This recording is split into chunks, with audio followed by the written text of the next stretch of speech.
What's up guys, it's Destry and welcome back to another Despwns review. So today I'm really excited to be reviewing my favorite games of all time, Banjo Kazooie and Banjo Tooie for the N64. And to call these games the best games of all time is almost an understatement, just because there's no other games that even come close to its level of grandiose, addicting, and just fun gameplay. It's like the difference between if you were watching The Expendables or The Lord of the Rings. It's like, yeah, while both movies are good in their own right, it's like obviously Lord of the Rings is better just because it's an action and an adventure movie, not just a shitty action movie. So in a lot of ways, Banjo Kazooie and Banjo Tooie are the exact same way, being both action and adventure masterpieces that revolutionized platforming not only on the N64, but every console since, and like Lord of the Rings, are so great that they haven't been matched since. I fucking love these games. So on to what makes Banjo Kazooie and Banjo Tooie so great. Story-wise, the Banjo games are probably the most ridiculous story that has ever been created. Essentially, you're a bear named Banjo and his best friend, a bird named Kazooie, who sits in Banjo's backpack the entire game as they go along in their adventures. And I can't be the only one wondering where Kazooie shits. Yeah, gross. In the first game, Banjo's sister is captured by the witch Gruntilda, who rhymes throughout the entire game and thinks she's Dr. Dre. Banjo and Kazooie then go on an adventure to rescue her from Gruntilda, who plans to use their sister to transform her from an ugly witch into a sexually attractive one. That's literally the story, I'm not making that up. The second Banjo game starts with the first one left off, as Banjo and Kazooie finally beat Gruntilda the witch and put her rhyming ass in the ground with a large boulder over her body. But unfortunately for them, we didn't know about her two ugly as fuck sisters who arrive and resurrect her body, which is just a corpse at this point. So the entire game, you're fighting against a corpse. In her first act of being a bitch, she fires a magic spell at Banjo's house, who luckily doesn't kill anyone except for the mole named Bottles, who helped you learn moves in the first game, who just becomes a ghost as his crispy, charred body lays in the front lawn. And what's worse is that you have to go talk to Bottles' family, who won't stop talking about how great he was. And their kids are like, he's the best dad ever! The wife's like, I can't wait to have my husband home and love me. And yeah, they just don't even know that he's dead. Why game? Why do you do this to me? The feels! Grunty then plots to get her revenge on Banjo by building a life-sucking death ray that sucks the life out of anything it fires at and restores flesh to Grunty's body. It is then up to Banjo and Kazooie yet again not only to save his sister, but the entirety of the world. So as I said, probably one of the most ridiculous stories ever, but it's also a testament to show that great games don't need amazing storylines to be great games. The Banjo series is a series that never takes itself too seriously and is almost a parody of the very genre that it perfects. As far as gameplay goes, Banjo Kazooie and Banjo Tooie are both 3D platformers, with a lot of the gameplay being the duo jumping or flying or fighting enemies that you encounter throughout the game. And also throughout the game you'll learn different moves that help Banjo and Kazooie to get to more worlds and also have a bigger arsenal to defeat Grunty yet again. As you explore each new level, you'll try to get puzzle pieces called jiggies, which you achieve by doing tasks in the game that I wanted to call quests. But when you think of the word quest, you think of like really remedial tasks that are just like, oh, go get 5 arrows, go slay like 2 things, and it's just really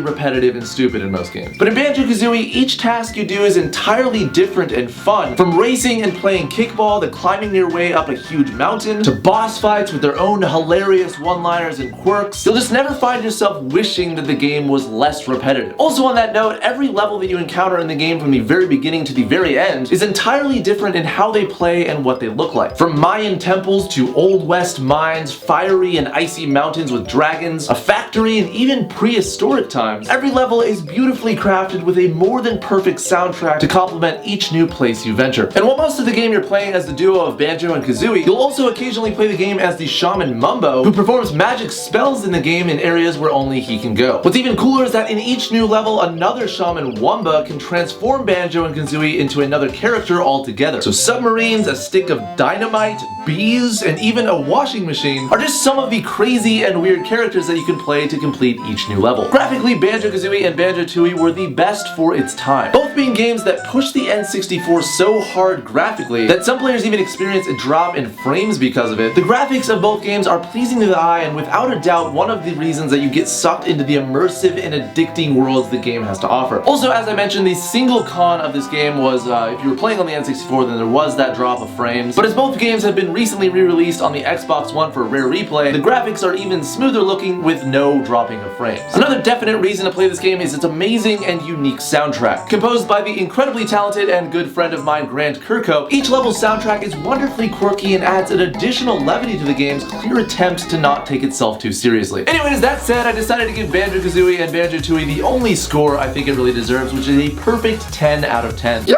which I think this is the only game that I've ever reviewed that has actually gotten a 10 out of 10. So that should put it into perspective too, because out of all the other games that I've reviewed up until this point, none of them have gotten to a 10 out of 10. And while some people might argue out there that the graphics are shitty or whatever, to that I say, bitch please. If all you care about is graphics and frame rates, then you're in the fucking wrong place. Go back to playing your shitty Call of Duty. Well fine, I will. So that said guys, definitely check out this game if you haven't already. Like I said, it has been re-released for the Xbox One for Rare Replay, which is a compilation of all the Rare games. So there is Conker's Bad Fur Day, another really great Rare game that was on the N64. Perfect Dark was on there. I don't think GoldenEye 007 was, but that was another N64 Rare game.